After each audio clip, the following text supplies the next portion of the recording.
आज जो आपके साथ में डिस्कस करने वाला हूं ना, ये आप सभी के लिए बहुत इंपॉर्टेंट है। और इसके बाद आज मैं फाइनली इसके बाद आपको फिजिक्स से रिलेटेड डाउट सारे खत्म हो जाएंगे।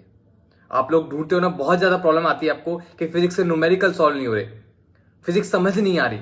आज इस वीडियो में आपके सारे डाउट्स क्लियर हो जाएंगे और इसके बाद मैं गारंटी लेता हूं कि इसके बाद आपको किसी वीडियो की जरूरत नहीं पड़ेगी। ये वो कंटेंट है, ये वो ट्रिक है जो मैंने एक टाइम पे खुद ने फॉलो करी थी। और ये ट्रिक मैंने कैसे डेवलप की, ये जो नॉलेज है मेरे पास कैसा है, क्योंकि मैंने एक टाइम पे जेई के लिए भी प्रिपरेशन किया था और देन उसके बाद नीट के लिए प्रिपरेशन किया था। दोनों एग्जाम को अच्छे से फोड़ा था। अब आप समझ सकते हैं कि अगर कोई एवरेज स्टूडेंट है और अगर टॉपर की लिस्ट में आया है तो उसने स्टेप बाय स्टेप एक सीढ़ी दो सीढ़ी चढ़ के अपना एक बेस बनाया है और बेस बना के नीट को फोड़ा है, जेई फोड़ा है। तो मैं क्लियर कर देता हूं कि फिजिक्स के न्यूमेरिकल मुझसे भी सॉल्व नहीं होते थे, मुझे भी समझ नहीं आती थी। बट जब मैंने थोड़ा थोड़ा स्ट्रगल किया और मैंने चीजों को देखा तो फाइनली मैंने कंक्लूजन निकाला कि अगर आप सभी को ये जो चीजें आज मैं जो आपके सामने एक रोड मैप में लेके आया हूं, अगर आप इस पे वर्क करते हो, अगर आप इसको ध्यान में रखते हुए चीजों को सॉल्व करते हो, न्यूमेरिकल सॉल्व करते हो, चैप्टर्स को प्रिपेयर करते हो, तो आपको कहीं पे भी कोई भी प्रॉब्लम नहीं आएगी। सारी प्रॉब्लम्स आपकी सॉल्व हो जाएंगी। सो डिस्कस करते हैं।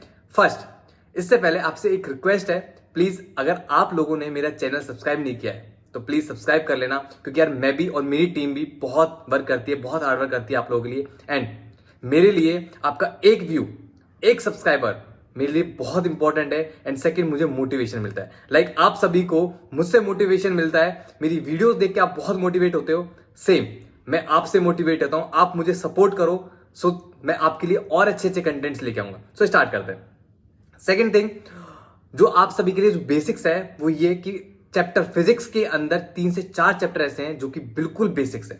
अगर आपको ये चैप्टर्स बहुत अच्छे से आते हैं ना, तो चाहे फिजिक्स का कोई भी चैप्टर हो, चाहे रोटेशन ही क्यों ना हो, चाहे इलेक्ट्रोस्टैटिक्स क्यों ना हो, इलेक्ट्रोकेमिस्ट्री जो आपकी ट्वेल्थ क्लास की केमिस्ट्री में है, इसमें थोड़ा थोड़ा लिंक होता है। बट जो मेजर चैप्टर है, rotation, centre of mass, electrostatics, ये जो चैप्टर्स है ना, ये आपके क्लियर हो जाएंगे। और मैक्सिमम स्टूडेंट्स इनसे प्रॉब्लम फेस करता है।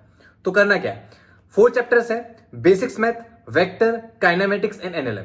ये 4 चैप्टर ऐसे हैं जो कि बेस बनाते हैं। मतलब जब हम कोई घर वगैरह बनाते हैं तो उसकी नींव बनाते हैं, तो उसका बेस होता है। लाइक कैन फिजिक्स की सेम ये 4 चैप्टर बेस है। तो ये तो आपको आना चाहिए। अब डाउट आता है कि भैया ये चैप्टर तो आपने बता दिया, बट इसमें ऐसा कौन सा टॉपिक है जिसको हमें ज्यादा फोकस करना है? तो सेम सबसे इंपॉर्टेंट जो आपके लिए वो है बेसिक्स मैथ। बेसिक्स मैथ में जो टॉपिक्स आपके लिए इंपॉर्टेंट है, जिसपे आपको बहुत अच्छे से कमांड बनाना है, वो है टिग्नोमेट्री। टिग्नोमेट्री आप 9th-10th क्लास में पढ़ के आते हैं, बट यहां पे जो आपको टिग्नोमेट्री कराई जाती है बहुत बेसिक्स लेवल कराई जाती है, बहुत इजी कराई जाती है। ये टिग्नोमेट्री आपको आनी चाहिए। Second, graphs. ग्राफ्स आपके लिए बहुत इंपॉर्टेंट है, बहुत बहुत बहुत ज्यादा। सो मैं डिस्कस कर लेता हूं, ठीक है।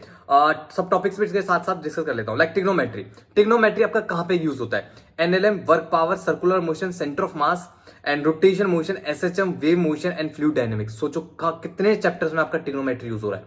उसके बाद ग्राफ्स। ग्राफ्स कहां पे यूज होता है? Kinematics, gravitation, electrostatics, magnetic effect of current, capacitor, alternating current और मैग्नेट के जो मैग्नेटिज्म से बेस्ड जो 12th क्लास में 4 चैप्टर है, 3 से 4 चैप्टर है, उनमें सभी में ग्राफ यूज होता है। आपके लिए सच्ची ये वीडियो बहुत इंपॉर्टेंट है, अच्छे से पूरी एंड तक देखना।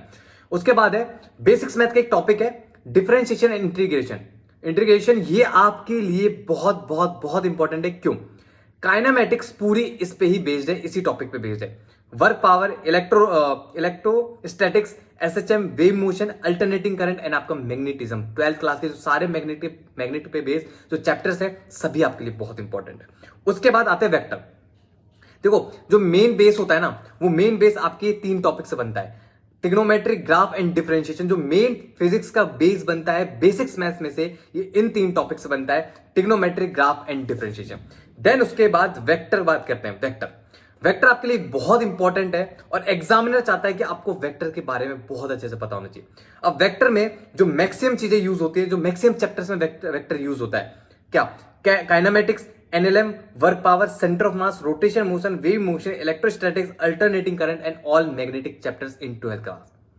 ये same for kinematics, kinematics and NLM मैंने आपको पूरा अच्छे से लिख दिया है कि कौन सा चैप्टर किस पे बेस्ड है। अब आपको करना क्या है, ये जो पेज है ना, अभी अगर आप अपने प्रिपरेशन से रिलेटेड, अपनी नीट और जेई के प्रिपरेशन से रिलेटेड सीरियस है ना, तो आप टेलीग्राम पे जाएंगे, वहां से ये कंटेंट लेंगे, ये पेज लेंगे और प्रिंट आउट निकाल के अपनी स्टडी टेबल की जो वॉल है उस पर पेस्ट करेंगे। और जब कभी भी आप कोई न्यूमेरिकल सॉल्व कर रहे हो या फिर नया चैप्टर स्टार्ट होने वाला हो, ठीक है, या फिर रिवीजन कर रहे हो, तो आपको सबसे पहले इस पेज को देखना है कि यार इस चैप्टर पे कौन कौन से चैप्टर बेस्ड है। मतलब अगर मैंने ये चैप्टर नहीं पढ़ा तो मेरे कितने चैप्टर्स खराब हो सकते हैं। आप लोगों को ही नहीं, मैक्सिमम स्टूडेंट्स को पता ही नहीं होता कि यार इस चैप्टर में बेसिक्स मैथ में ट्रिग्नोमेट्री कहां पे यूज होती है।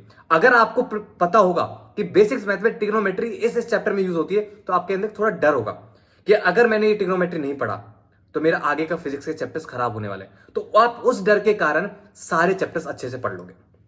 ओके, सो ये जो मैंने 4 बेसिक चैप्टर बताए, इनमें जो चैप्टर्स मैंने इंक्लूड किए हैं और मैंने बहुत अच्छे से डिटेल में जो एलेबोरेट किया है बेसिक्स मैथ को, प्लीज इन टॉपिक्स पे ध्यान देना और अच्छे से फॉलो करना।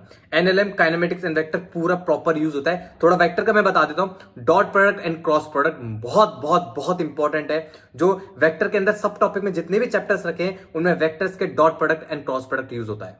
और एक थर्ड मैसेज जो आप लोगों के लिए, अगर आप चाहते हैं कि मैं हर एक चैप्टर पे एक अच्छी सी सीरीज 5 से 10 मिनट की सीरीज लेके आऊं, सारी पूरी 12th 11th क्लास की फिजिक्स, केमिस्ट्री एंड बायो, अगर आप चाहते हैं तो नीचे कमेंट करें, वीडियो लाइक करें, ताकि मैं आपका हर एक चैप्टर को आपकी स्ट्रेंथ बना सकूं। ठीक है, क्योंकि मैं भी एक टाइम पे, मेरे से भी ये चीजें नहीं होती थी, बट जब मैंने ये चीजें फॉलो की तो एक टाइम पे मेरी ऑल इंडिया रैंक, जो कोटा में एलन में मेरी जो ऑल इंडिया रैंक आती थी वो टॉप 10 के अंदर आती थी। मैंने स्ट्रेटेजीज यहाँ पे बनाई है, और भी बहुत सारी स्ट्रेटेजीज है। सो नेक्स्ट वीडियो में मैं और स्ट्रेटेजीज फिजिक्स से रिलेटेड लाने वाला हूँ। ठीक है, सो अगर आपने सब्सक्राइब नहीं किया है तो सब्सक्राइब कर लेना। और अगर आप चाहते हैं कि मैं इसी टाइप की सीरीज आपके लिए बनाऊं जो कि आपके लिए बहुत हेल्पफुल हो, तो आप कमेंट करें। ठीक है, टेलीग्राम ज्वाइन करें, और कुछ भी डाउट हो तो मेरे को टेलीग्राम पे डायरेक्ट कांटेक्ट कर सकते हैं। So thank you and all the best. अच्छे से प्रिपरेशन करें।